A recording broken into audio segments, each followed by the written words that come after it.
And as JP has been showing us right now, Idalia could bring up to 4 feet of storm surge to southwest Florida's coast. Thanks so much for watching ABC7 for our extended coverage of Tropical Storm Idalia. I'm Megan Miller. And I'm Jeff Harris. More than 10 feet of Hurricane Ian's storm surge nearly covered the entire island of Fort Myers Beach. Rushing waters can travel miles inland from the Gulf of Mexico. ABC7's Gage Goulding is joining us live from Times Square tonight, and he's showing us what different levels of storm surge would look like there. Hey, Gage. Yeah, hey, Jeff, Megan, I want to make one thing very clear. This is not Hurricane Ian. We're not going to see anywhere even close to Hurricane Ian level storm surge, but we are going to see some storm surge right here in Lee County, where we're at in Times Square on Fort Myers Beach. We could see 2 to 4 inches on the higher end. This is only if there's this perfect concoction, right? The peak high tide, which is around 2:20, 2:30 a.m. on Wednesday morning, right? So not this upcoming morning, but the next morning after that, when we're all hopefully fast asleep.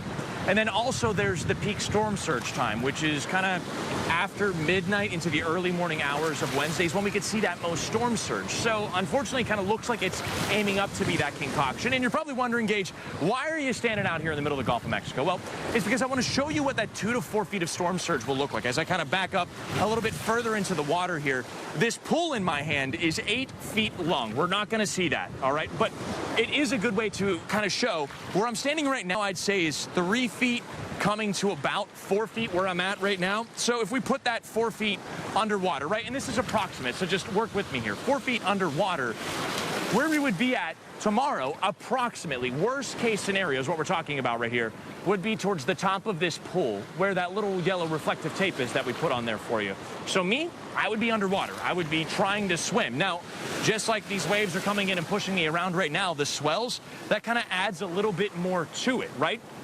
Okay, so Gage, you're standing out in the middle of the Gulf of Mexico. What does this mean for me? Of course, there's going to be water in the ocean at high tide.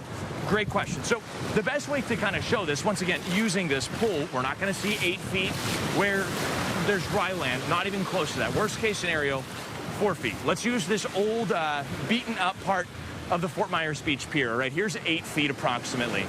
So worst case scenario of what we'll be seeing is around 4 feet. I'd say that's about around here. Now, this is west of the rack line, which is where the high tide comes in.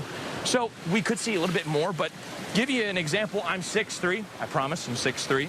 Water would be about belly button high for me. So obviously not a place you'd want to be during the storm. Now, another big question is, all right, I don't plan on venturing out near the pier. I don't plan on venturing out in the Gulf. Probably 2 really good ideas for tomorrow, but what about Times Square? What about Fort Myers Beach? What about my home? What could that look like? Well, coming up in just under 30 minutes here on ABC7, I'm going to give you a look and another comparison, a live example of what that water will look like in Times Square and some of our businesses, maybe out on the street on Fort Myers Beach. So another visualization for you coming up in just about 30 minutes right here on ABC7. I'm reporting live on Fort Myers Beach. Gage Goulding, ABC7.